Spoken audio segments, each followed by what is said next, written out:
तो ठाकुर जी मुझे भाव आगे का याद नहीं, दाऊ दादा की चोटी दिखा करके ठाकुर जी कहते हैं, बोले अजगर हूं सो मोटी, अजगर जैसी मोटी लंबी लहरीली चोटी या की है गई, मेरी क्यों ना इतनी मोटी चोटी।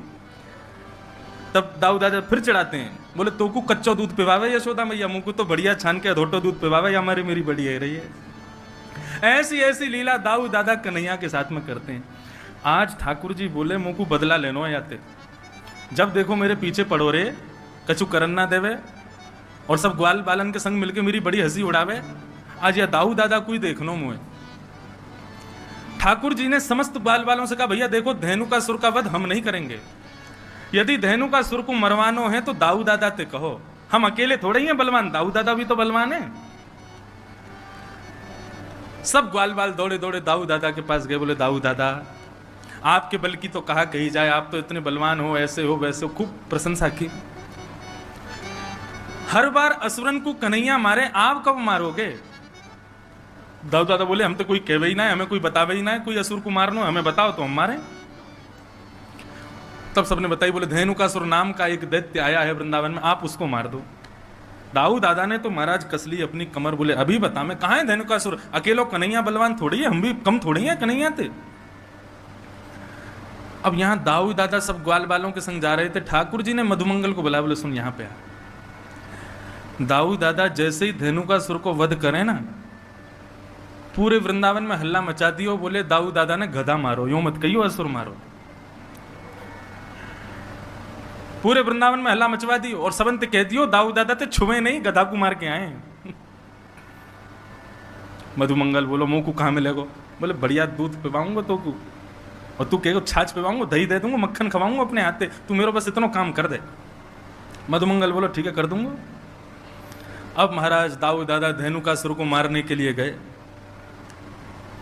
साधारण गधा नहीं था, विशाल विकराल गधा, एक पूरा वन उसके वश में था, आज भी वो वन है। जैसे ही दाऊ दादा को धेनुकासुर ने देखा, दूर से ही महाराज दुलत्ती उठाता हुआ धेनुकासुर आया। दाऊ दादा ने दांव पेच खेला, उसके भीतर नीचे से जाकर के उसके दो टांगों को पकड़ के आसमान में 4-5 बार घुमा घुमा के एक वृक्ष के पास जाकर के फेंक दिया। वृक्ष से टकरा करके धेनुकासुर का वध हो गया। अब दाऊ दादा सोच रहे हैं लाला हमारो इतने सारे राक्षसन को मारे, सब लोग या को कंधा पे उठा करके सब नाचें गावें धूम मचावें, पूरे ब्रजमंडल में पुष्प वर्षण होवे, गोपी अटारीन ते फूल बरसावें, सब स्वागत करें लाला को, आज वैसे ही स्वागत मेरो होवेगो। श्रीदामा आदि सब सखाओं से ठाकुर जी ने कही तुम लोग खूब जय जयकार करते हैं इनकी, और मधुमंगल से कही तू पहले भाज के सबन को बता दियो गधा को मार के आ रहे हैं। अब तो श्रीदामा तन सुखा मन सुखा धन सुखा सबरे ठाकुर जी के सखा दाऊ दादा की खूब प्रशंसा कर रहे हैं, जय हो दाऊ दादा की जय हो, बलभद्र भैया की जय हो, शंकरषण भैया की जय हो, खूब प्रशंसा कर रहे हैं। दाऊ दादा कह रहे हैं अब वृंदावन आवे वारो है, समस्त गोपियां छत पे खड़े है के पुष्प बरसाएंगी, यशोदा मैया मेरी आरती उतारेगी, रोहिणी मुंह को हृदय से लगावेगी, कन्हैया मुंह को दंडवत प्रणाम करेगा, आज मैंने भी राक्षस मारो। लेकिन यहां जैसे ही दाऊ दादा वृंदावन में पहुंचे, गोपियां सामने से निकले और मुंह पे हाथ धर के खूब जोर से हंसे। ग्वाल बाल बगल से निकले तो हंसी मजाक करते हुए निकले, अरे दाऊ दादा तुमने तो नाक कटा दी आज हमारी। अटारीन पे गोपियां सब खड़ी हैं, लेकिन मुंह को ढक करके खड़ी हैं और जोर जोर से हास परिहास कर रही हैं। दाऊ दादा जिस गली से निकले वहां यदि समूह होता सब अरे भागो भागो भागो, यदि छुबियों में तो गधा को मार के आयो है। दाऊ दादा के नेत्र लाल पड़ गए, आंसू निकलने लगे, रोते भय पहुंच गए यशोदा मैया, सब समझ गए किसने किया ये काम। रोते रोते गए यशोदा मैया से जाके बोले आज लाला ने मेरी ऐसा अपमान करवाया पूरे वृंदावन में, मैया मैंने राक्षस मारो, मैंने दैत्य मारो, भले ही वो गधा के रूप में हो लेकिन राक्षस हटाओ। और कन्हैया ने पूरे वृंदावन में झूठी खबर फैला दी कि मैंने गधा मारो है। दोनों भैया में हाथापाई हेन लगी, दोनों लड़न लगे। यशोदा मैया आई, दोनों के बीच बचाव कियो, दूर दूर किए, बोले कहा करना चाहो आज बता दो। दाऊ दादा बोले मैं बड़ा हूं, मैं पहले बोलूंगा। बोले बोल। बोले आज के बाद कन्हैया के संग में खेलवे नहीं जाऊंगा वन में। ठाकुर जी तुरंत चरणों में गिर गए, जय। अरे दाऊ दादा ऐसे मत करो, आपके बिना तो मैं कैसे खेलूंगा, आपके बिना कैसे जाऊंगा, आपके बिना मेरा मन कैसे लगेगा, मेरा ख्याल कौन रखेगा, मुकु माँ वन में भोजन कौन करावेगो। दाऊ दादा बोले अब तो को पता चलेगी, अब अकेले हो जा, मैं ना जाऊंगा तेरे संग, मैं अपनी दूसरी मित्र मंडली बनाऊंगा, बा के संग रहूंगा, तू अपनी मित्र मंडली के संग जा। ठाकुर जी झूठे आंसू बहाने लगे। दाऊ दादा कह रहे हैं 2-4 दिन थोड़ा सा रूठेगा फिर मना लूंगा। ठाकुर जी लेकिन अंदर ही अंदर प्रसन्न हो रहे हैं, वाह भाई बहुत बढ़िया, अब कम से कम ये दूर तो रहेंगे, 1 आध दिन में ही हम काम कर देंगे, कालिया नाग का वध करना है, इनके बिना करना है।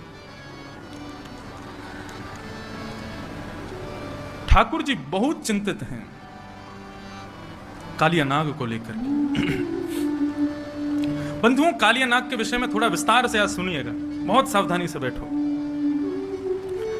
कालिया नाग के विषय में श्रीमद् भागवत में वर्णन है, उसका विष सामान्य नहीं था, कालिया नाग का विष साधारण नहीं था। ऐसा कहते हैं कि कालिया नाग जिस क्षेत्र में रहता था तो करीब 200 गज यमुना जी का क्षेत्रफल कालिया नाग ने अपने विष से विषैला किया हुआ था।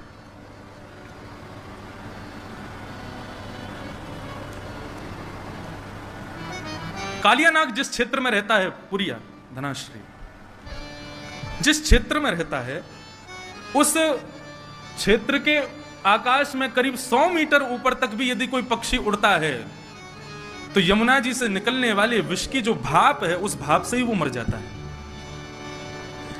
कालिया नाग जिस क्षेत्र में यमुना जी में रहता है वहां करीब करीब आसपास की भूमि में कोई हरे भरे पौधे नहीं है, वृक्ष नहीं है, पेड़ नहीं है। यहां तक कि ऐसा वर्णन है कि कोई तीर पर यदि उस जो कालीदह है, आज कालिया का घाट है, उसको कालिया कृष्ण घाट कहा जाता है, वहां यदि कोई भ्रमण भी करता था तो यमुना से निकलने वाले विष की सुगंधी मात्र से उसका वो मूर्छित हो जाता था, इतना विषैला था कालिया। भगवान को 2-4 बार खबर मिली कि कुछ गाय यमुना का जल पीने के लिए जाती हैं और वहां यमुना जल पीते ही मूर्छित हो जाती हैं। बंधुओं, यमुना कौन है? यमुना साक्षात भक्ति है। और कालिया कौन है? कालिया ही अहंकार है।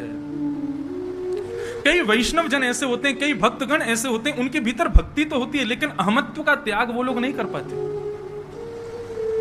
एक सूक्ष्म मैं भक्त हूं, यह भी एक अहंकार है, ऐसा अहम उनके भीतर बना रहता है। ठाकुर जी कहते हैं मुझको वो हल्का सा भी अहम प्रिय नहीं है, अहंकार प्रिय नहीं है। यमुना भक्ति स्वरूपा है और उसमें अहंकार रूपी कालिया नाग टिक नहीं पाएगा।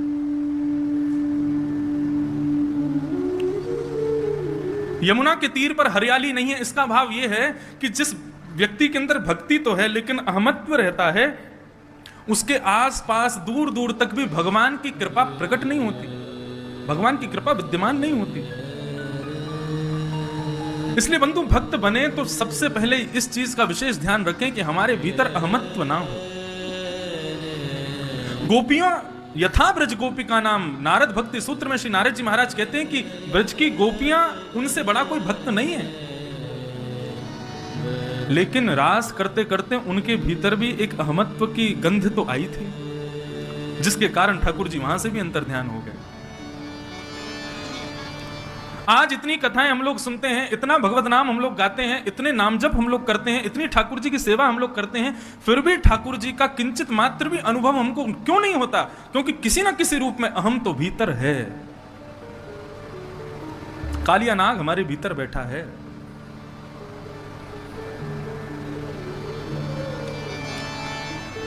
उसको दूर करो।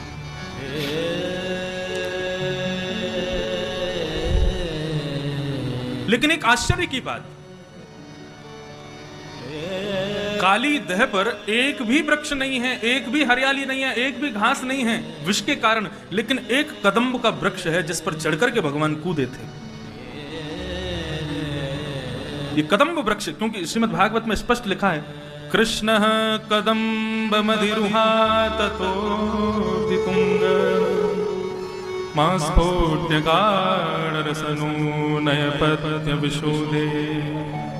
एक कदम्ब का वृक्ष वहां है।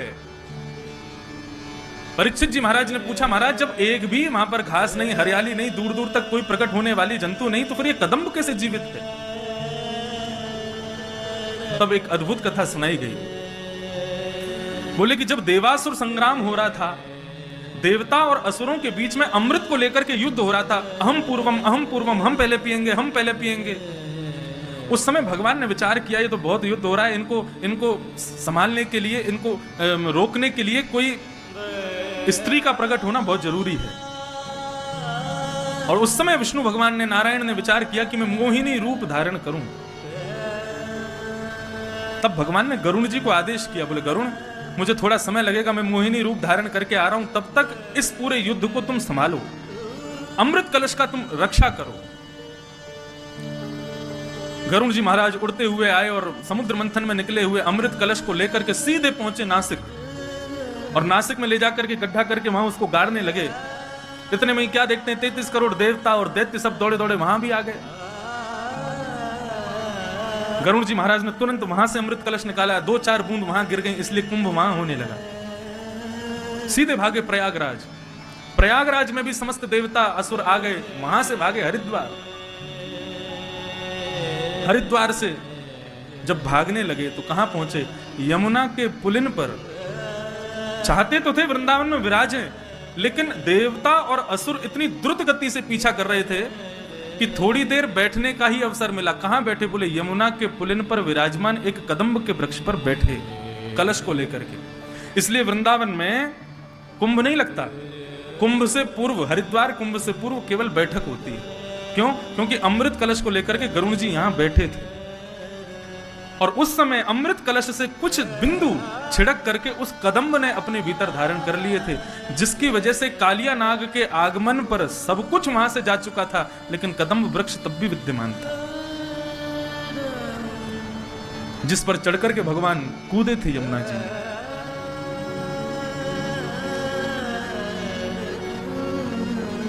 एक कदम्ब वृक्ष था बस। आज प्रातः काल का सूर्य उदय हुआ,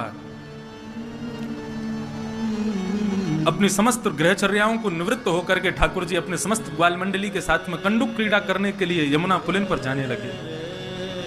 आज ठाकुर जी उस दिशा में जा रहे हैं जहां आज तक कभी नहीं गए। मधुमंगल, श्रीदामा आदि सब ठाकुर जी को रोक रहे हैं। बलराम जी होते हैं तो बलराम जी जो कहते हैं ठाकुर जी को करना पड़ता है, लेकिन आज रोकने वाला कोई नहीं।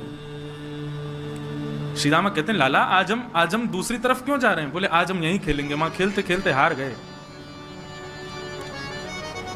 सब ग्वाल बाल कहते हुए जा रहे हैं लाला यहां मत जा, हमने सुनी है यहां पे कोई कालिया नाग रहवे, और वाक्य कारण गैया और कोई भी ग्वाल बाल यदि वहां विचरण करे तो मूर्छित रह जाए। हमने तो सुनी है ऊपर से कोई पक्षी भी उड़ के चलो जाए तो वाको भी मरना है जाए, इतनो विष निकला है यमुना जी में थे। अरे ठाकुर जी बोले सब बनी वही बात है, कोई यमुना में कूद के स्नान ना करे, या हमारे सबने भ्रम फैला रखो, ऐसा कछू ना है, चलो मेरे साथ। जैसे ही पहुंचे बंजर भूमि, दूर दूर तक केवल काली रेत दिखाई दे रही है। सब ब्रजवासी बालक घबरा रहे हैं, लेकिन ठाकुर जी के हृदय में जो भाव है वो ठाकुर जी को पता है। कंडुक क्रीड़ा करते करते इस प्रकार से क्रीडन किया कि मधुमंगल श्रीदामा की जो गेंद थी ठाकुर जी ने उसको यमुना जी में फेंक दिया। जैसे ही यमुना जी में जाकर के गेंद गिरी है, ठाकुर जी ने अपनी माया से ही श्रीदामा के हृदय में प्रवेश किया और श्रीदामा के माध्यम से जिद करवाने लगे कि मुझको तो वही गेंद चाहिए। नहीं तो क्रीड़ा करते करते कितनी गेंद खोती हैं, कभी श्रीदामा मधुमंगल क्रोधित नहीं होते, कुंपित नहीं होते, लेकिन आज श्रीदामा जिद कर रहा है मुझको वही